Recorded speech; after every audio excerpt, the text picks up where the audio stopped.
Hi everyone, so I know all of you are all excited about what's going to be talked about in this particular video, particularly this hand, which everybody of course thinks that it's the Shomaru, and I know you're all looking forward to what I'm about to discover and what I'm about to unfold with this picture, because I know a lot of people, including myself, because yes, I do want to see him too, but it is not Sesshomaru's hand, and I have a very good explanation for it.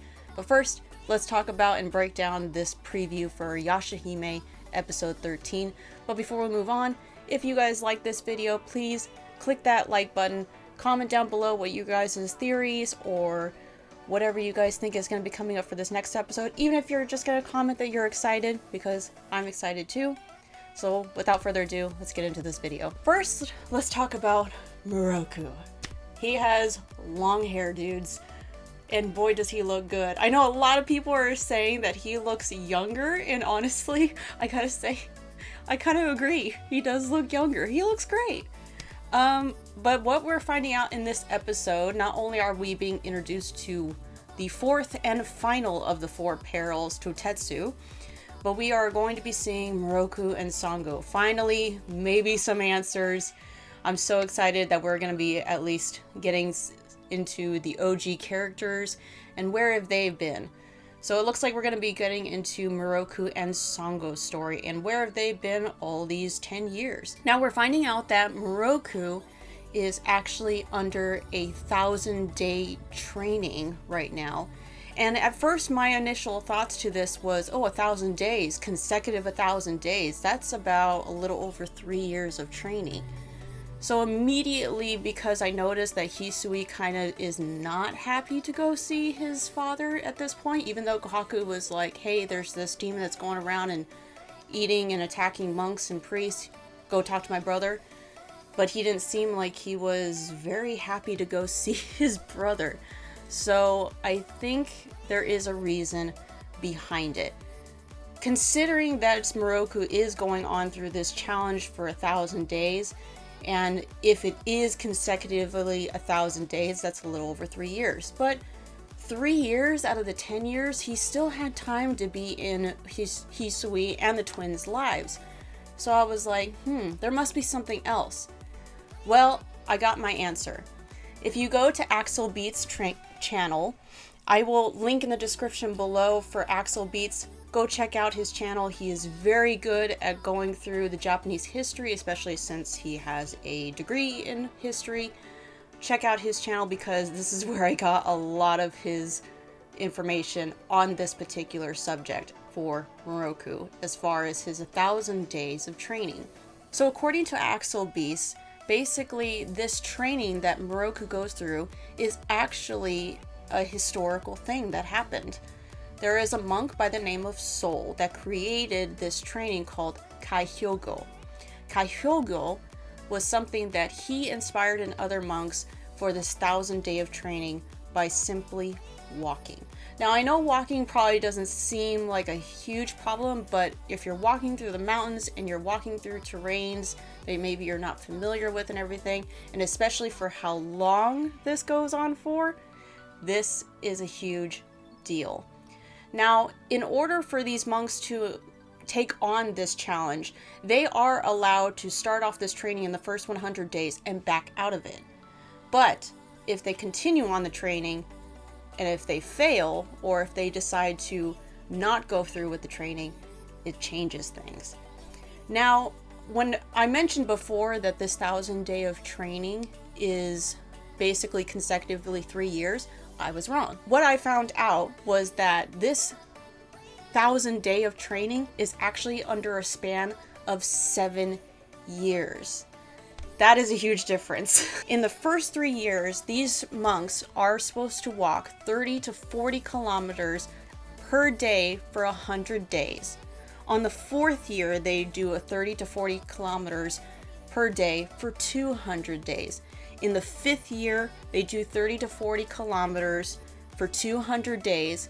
And within the 5th year, they basically do this challenge where they have no sleep, no water, no rest for 9 days. And they are to recite a mantra During this 5th year and during those 9 days, monks will literally watch them to make sure that they do not fail the challenge nor do they fall asleep. That's a lot, and this is only the 5th year. In the 6th year, they go for a 60-mile-kilometer walk for another 100 days. In the 7th year, they do the longest walk, which is 84 kilometers in 100 days, with an additional 30 to 40 kilometers and an additional 100 days. And that's it. 7 years of walking, training, meditating. It's a lot. That's a lot to take in, you guys. It makes sense now, knowing this information, if this is what Miroku is going through. He's been maybe away from his home or hardly ever home for 7 years. It totally makes sense as to why Hisui is probably having this estranged relationship with his father. He may feel sort of abandoned. And I don't want to say that Miroku is absolutely abandoning his family, because that's just not who Miroku is. But in the first episode, we found out that he, since his loss of his wind tunnel, he kind of feels useless. He doesn't feel like he's a necessity to the group. So it made sense that he wanted to go through this enlightenment, this search for divine power, and do this training. But it is a lot. One of the big underlining themes that I kind of take away from this particular series is finding your path to life and where you're going to go and how you're going to choose it. Think about what Kaede said in the first few episodes of the series. She talks about this rite of courage and cowardice. And in her perspective, she uses the metaphor of a lion putting their cubs into a ditch, and then whatever lion cub comes out, they take them to go and raise them. They're the strongest, basically. Now, there is some truth to this, I feel like, but according to Sesshomaru that we know from the series in Inuyasha, I think he has a purpose more to this. Like, he always has a purpose for doing things. There's a reason why he does what he does. Kohaku has even said that himself. The purpose of this rite of, courage and cowardice and everything is basically, are you going to take the hard way, the courage way for your way to light, your path basically in your life, or are you going to take the coward way, the easy way, where you kind of don't feel good about yourself of how you got to this point? This is Miroku's rite of courage and cowardice. He's doing the right thing, empowering himself, but he's also losing his time to be with his family, losing those moments with his family. It kind of even feels a little strange with Sango. I mean, we only see her briefly in the trailer, but it kind of makes sense when you see how solemn and sad she kind of looks. So it's very interesting. But that's just my theory. I could be completely wrong. I don't know. This is just what I gathered from just this short little preview that we got for episode 13. But I think the theory of the whole, like, finding your path in life and figuring out if you're going to take the couragely way or the cowardly way, I think that's a big, huge underlining theme for this series. And I feel like a lot of our characters are going through that. With that being said, let's talk about the hand. Yes, the hand. We all know which hand we're talking about. But like I titled in this video, and as I'm sure that you all saw, that is not Sesshomaru's hand. I know a lot of you are probably thinking, okay, so why? So I do have a good explanation for this. Unfortunately, I did get a spoiler for this next coming episode, but regardless, I'm going to give you what my original theory was on who this person is.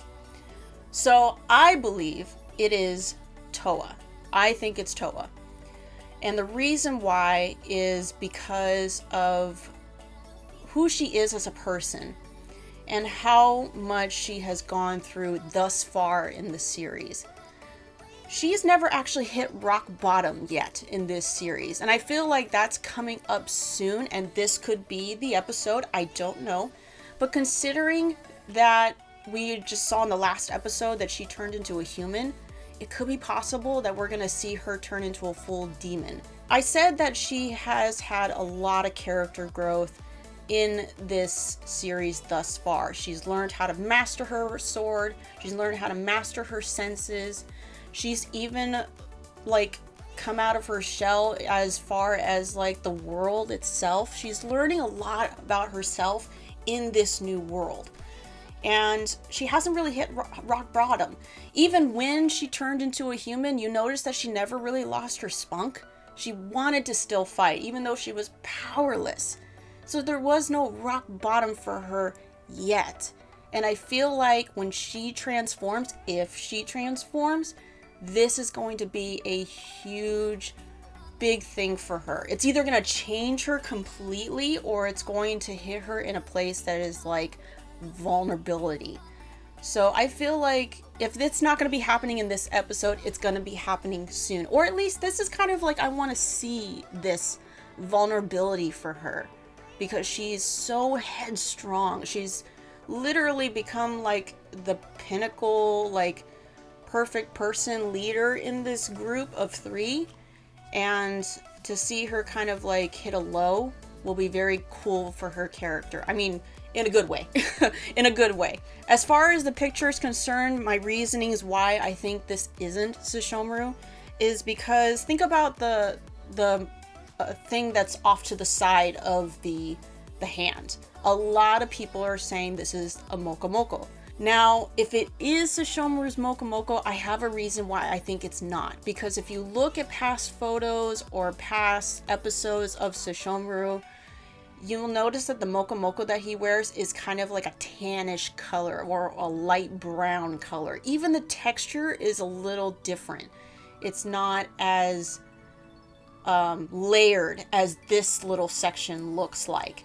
For me, this kind of looks like hair more than the Mokomoko. And it's white. It's not like a tan color. It's very white. Now, do I consider that this could possibly be Setsuna?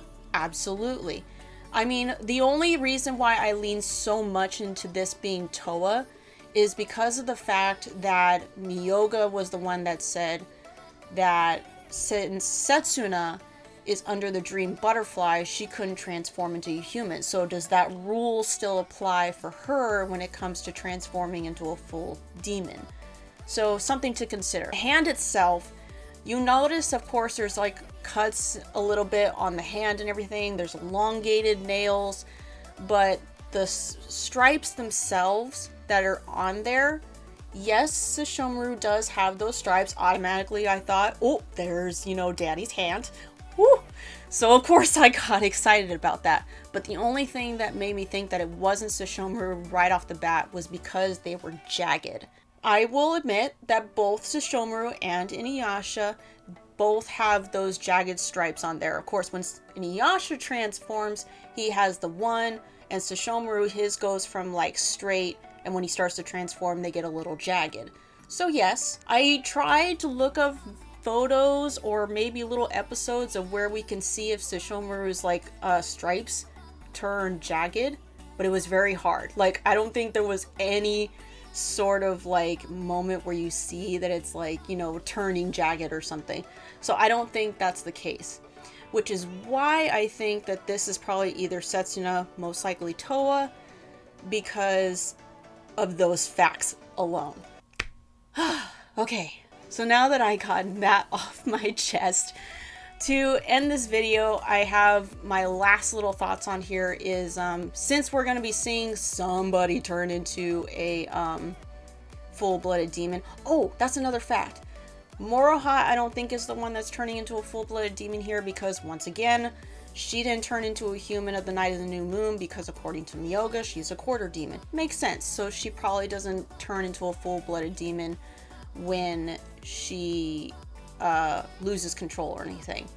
Now, as far as that is concerned, we know that Inuyasha loses control when his life is in danger. That's the basic rule I'm going to assume is for all half demons, is when their life is kind of like in a fight or flight kind of instance, they choose to fight.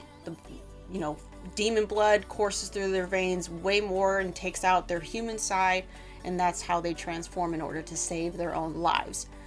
So as far as that is concerned, I'm really interested to see what's going to trigger whoever is transformed in this episode. Is it going to be a life or death situation, or is it going to be something else? Because all half demons are different.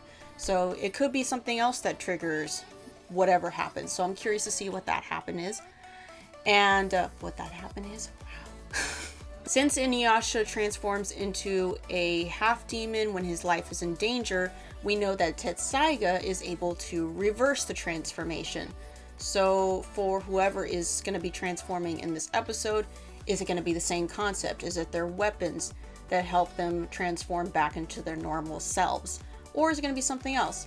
We haven't seen a lot about the rainbow pearls as far as the girls. Like, we see other demons use the pearls and everything and strengthen themselves.